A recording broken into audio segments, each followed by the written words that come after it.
We are going to continue to chapter 7 today. Chapter 7.5, Transient Response of a Prototype Second Order System. Last week, as you know, we saw the time response, transient response of a first order system. Today, we are going to continue from the second order system. In practice, actually we know this, most of the system is not the second order or first order. Generally, the systems are in practice a higher order system. But we have to know this. If we understand the behavior of the second order system, we can easily design a controller for the higher order system. We will do some assumption for the controller. We will do some reduction of the order of the system. So we have to understand second order system. In here, figure 7.8, we have a second order prototype system. This is the open loop transfer function as you see, and we can easily write the open loop transfer function as like that. We have two parameters here, omega n and Xi. Please remember its natural frequency and damping ratio. These are about the performance criterion of the second order system. What about the closed loop transfer function? We can easily get the closed loop transfer function as like that. This is the general prototype second order system. What is the damping ratio and natural frequency? First of all, maybe we can start from the characteristic equation. As you know, denominator of the closed loop transfer function gives us the characteristic equation. If we find the poles of the characteristic equation, we can get easily this equation. The real part of the roots is minus Xi omega n. Imaginary part is omega n times square root 1 minus Xi square. This is the real part and this is the imaginary part of the roots. System will behave according to these values. If we show these parameters on the S-plane, you can see this figure. As you see here, omega n, natural frequency of the system, actually gives us the radial distance from the root to the origin of the S-plane.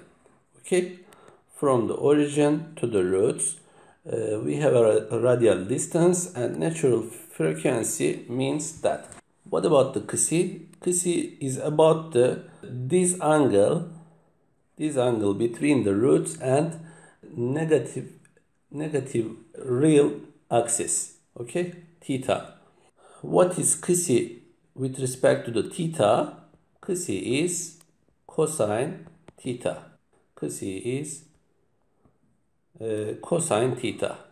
Yes, sigma is equal to Xi omega n. This is the real part of the roots, and omega, which is omega n times with square root 1 minus Xi square. This is the imaginary part of the root. Okay, what is mean, general mean of the damping ratio or natural frequency? Maybe we can easily understand from the summarize here. Damping ratio has a direct impact on the overshoot. Okay, overshoot. But natural frequency has a direct effect on rise time, delay time, and settling time. We saw before at the last week. Okay, it's important. Damping ratio, it's mean Xi, direct effect on an overshot, but natural frequency has a direct effect on rise time, delay time, and settling time. As you see here in this equation, Xi can be found by using the theta cosine theta. Okay. Also, it can be found as sigma over omega n. This is the damping ratio. Yes, we can classify the system according to the damping ratio. If Kc value is between 0 to 1, we call as this kind of system as underdamped. Okay, underdamped system. And for the step input, we can get the time response as like that. What about the Kc is equal to 1? In this condition, we say critically damped. It means we don't have any overshoot on the time response, and the roots of the system includes only real part. Okay, maybe we can remember that again. S1 and 2 is equal to minus Kc omega n plus and minus j omega n 1 minus Kc square. So in here, if the Kc value is equal to 1, the imaginary part will be 0. So the roots of the system has only real parts, okay, which is omega minus omega n. This system is critically damped. We don't have any oscillation on the time response, or we don't have any overshot. And the time response can be given as like that. As you see here, we don't have cosine or sine term. It means we don't have oscillation, okay? But if you examine this equation again, as you see here, we have a sine function. So we have some oscillation on the time response, okay? If Kc value is greater than 1, this kind of system called as overdamped. Overdamped. In this condition, the system roots will be as like that. As you see here, we don't have again imaginary part, but real part of the system is shifted right or left to the system, to the roots. And the time response of the overdamped system can be given as like that. We have actually this kind of system has no oscillation, okay? If Kc value is equal to 0, so we say this system is undamped. Undamped. At this condition, what can we say?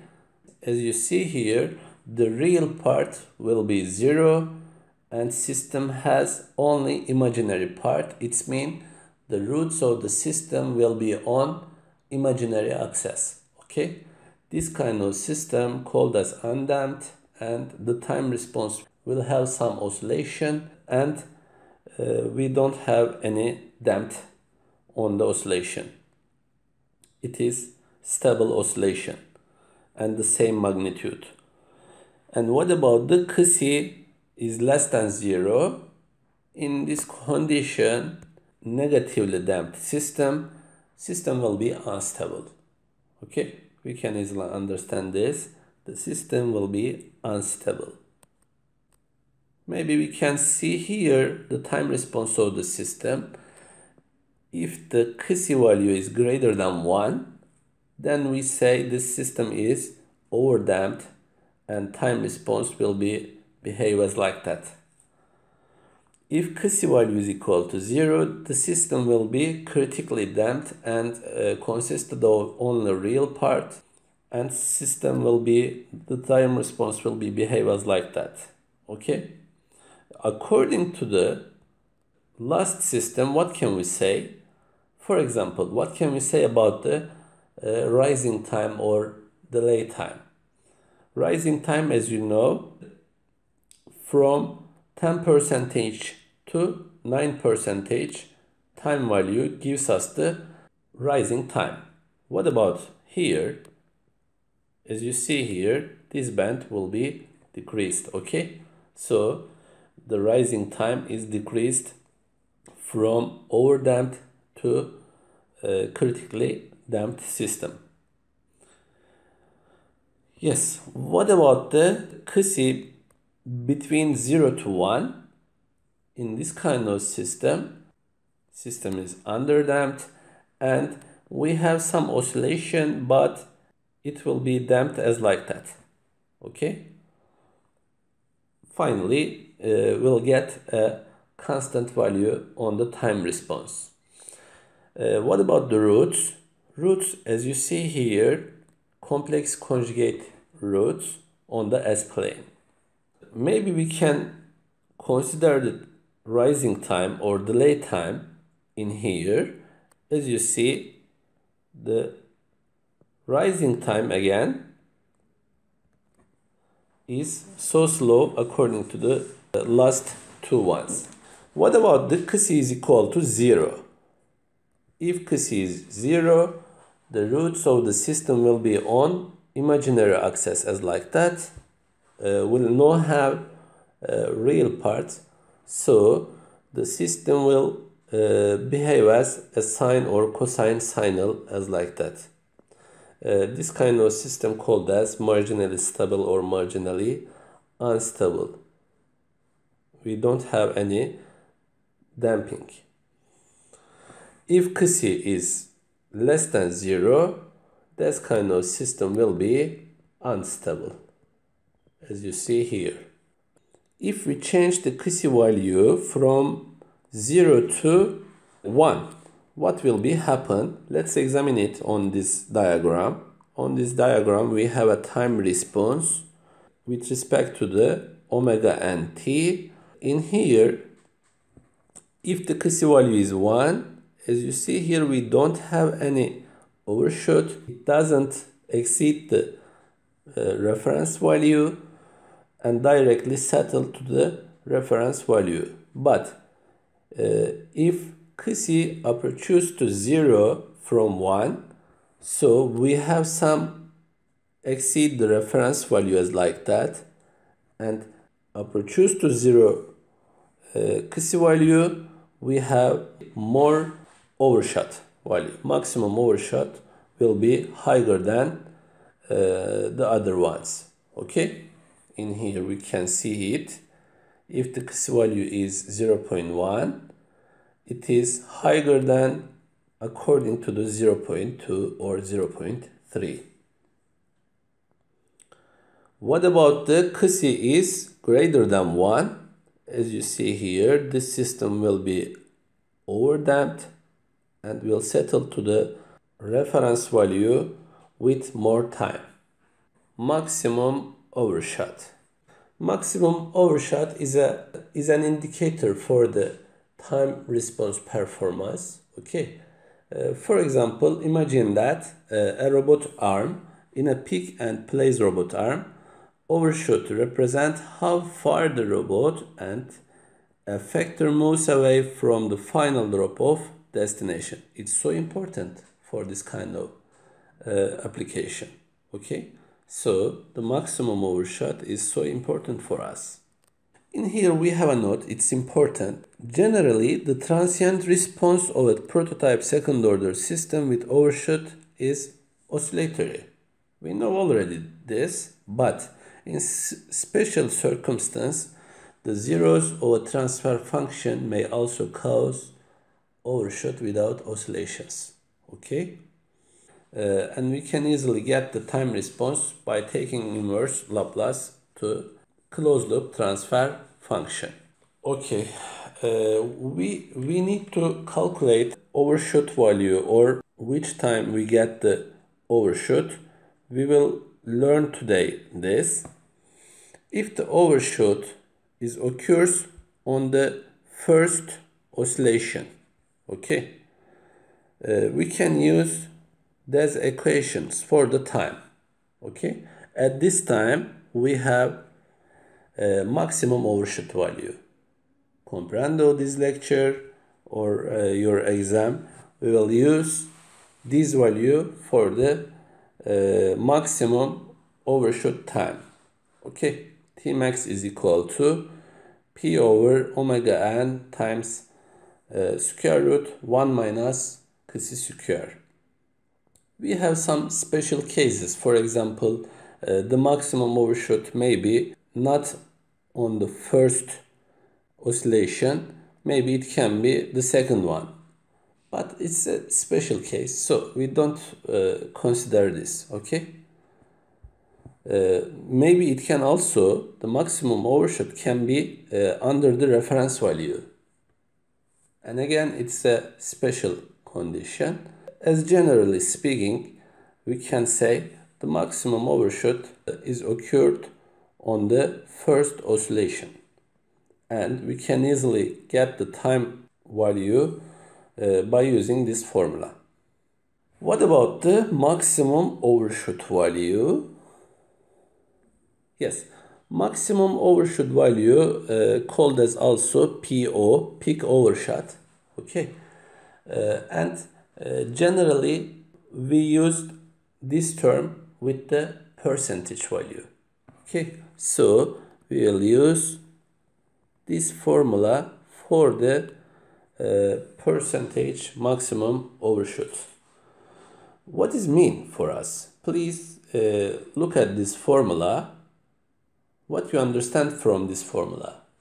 We can verify I said before you, peak overshot is about the damping ratio, not related to the directly with natural frequency. We can easily see in this formula, this formula is about only damping ratio, okay? So independent from the natural frequency. Yes. In here we have a figure, as you see, damping ratio with respect to the percentage overshot. If the damping ratio changed from 1 to 0, as you see here, percentage overshot will be increased. Okay. What about the delay time and rise time, where Kc is between 0 to 1? Delay and rise time are the measures of how fast the control system responds to an input or initial conditions. It's about the fast control system. For the calculation, we have some assumptions, okay? Because there is a so complex equation and we should do some assumption to calculate those values. This figure is about it. For this shape is actual value of the delay time, but with some assumption we can say delay time can be as like that. Maybe we can say 1 plus 0.7 Kc or by omega n. It's delay time with some assumption, of course, approximately equal, we can say, and there is some difference between the actual value, as you see. We have another assumption here. We can also calculate the delay time as like that, and in this assumption, as you see, the difference between the actual value is so small. So we can use this formula for the delay time. Yes, is here. If the Kc value is between 0 to 1, we can calculate the delay time as like that. On this formula, we can say natural frequency is inversely affect the delay time. Here, we have also the rising time equivalent. We have an actual one and the assumptions one here. Actual and the approximation one is so close to each other. We used this formula for the rising time. To calculate the rising time, we will use this formula. In here we have an analyze. Tr and Td are proportional to Kc and inversely proportional to omega n. We can easily see that on the equation. Delay time inversely proportional with the omega n and proportional with the Kc. But Kc range, as you see here, so narrow, so this value, the delay time value, is not changed bigger. Okay, so we can accept this rising time or delay time change with the inversely proportional with the omega n or natural frequency. This is the first analyze. Increasing or decreasing the natural frequency will reduce the increase TR and TD. Inversely affect. Yes. What about the settling time? Settling time is measure of how fast step response settles to its final value. It's another important performance criterion for the controller or for the second order system. It gives us to the how fast the system response settles to its final value. For the settling time, we have some assumptions. For example, for 5%, 2%, or 1%. What's mean? Assume that we have a reference value which is 1. If we consider the 5% for the settling time, it means the time response will goes into the band, 5% band, and stay within in this band. But if you assumed 2% for the settling time, we have to consider, for example, 0.0, 1.02, 0.98. We have to consider this band, okay, for the settling time. Or if we say for the settling time consider the 1%, this band will be 1 to 0.1, 0.9 and 9. Okay, we have to consider this band. But in here and comprehend this lecture, we can accept the 5% value for the settling time. What does it mean? Maybe we can repeat it. The time response, the output signal will go into this band and will stay in this band. Okay, don't leave out this band. At this time gives us the settling time. Okay, another important issue is that for the 5% settling time, Crissy value is between 0 to 0.69. What's mean? If the Crissy value is greater than 0.69, so the time response of the system will already does not exceed the 5% of the final value.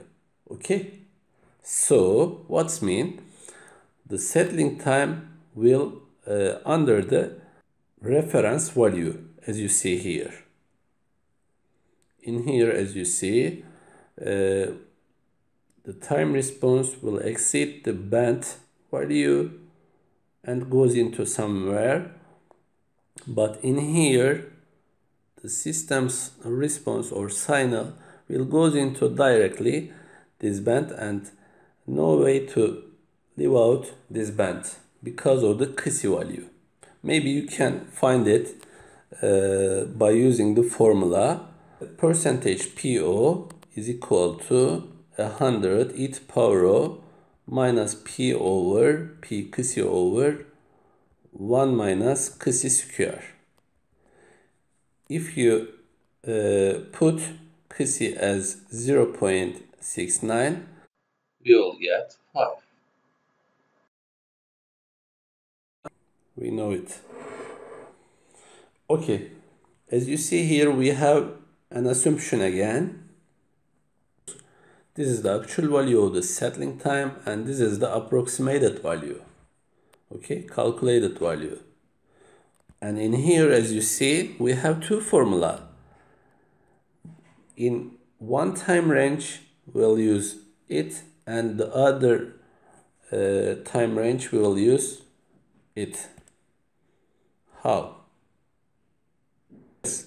For the 5% settling time, as you see, if the Kısı value is between 0 to 0.69, we will use this formula to calculate the settling time.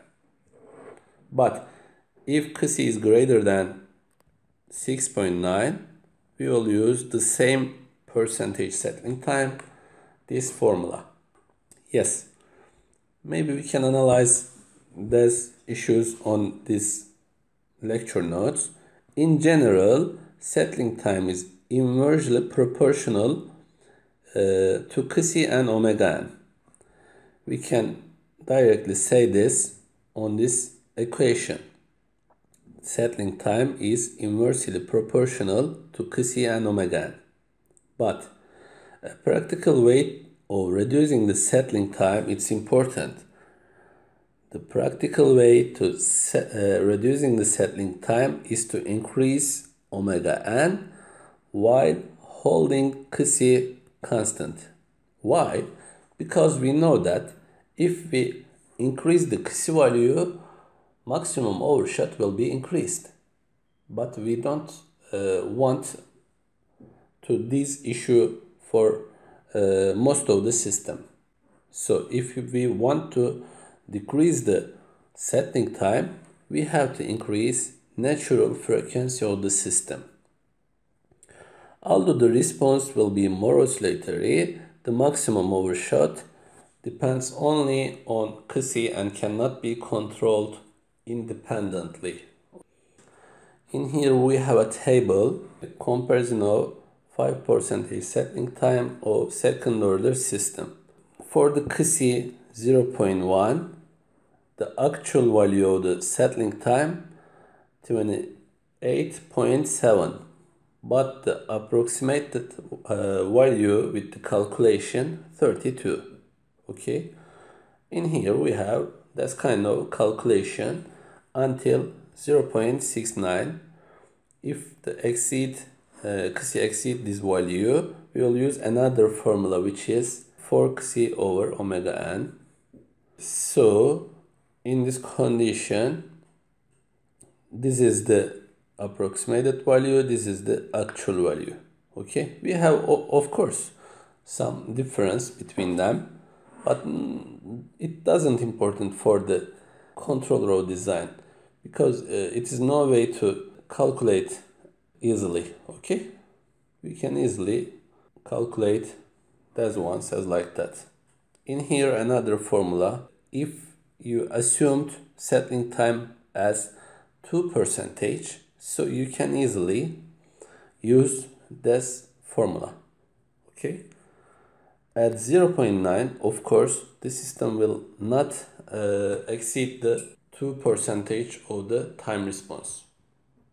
So because of this, Kısı is 0 to 0.9. This formula can be, but comprehend of this lecture, as I said before, we will consider the 5% settling time. In here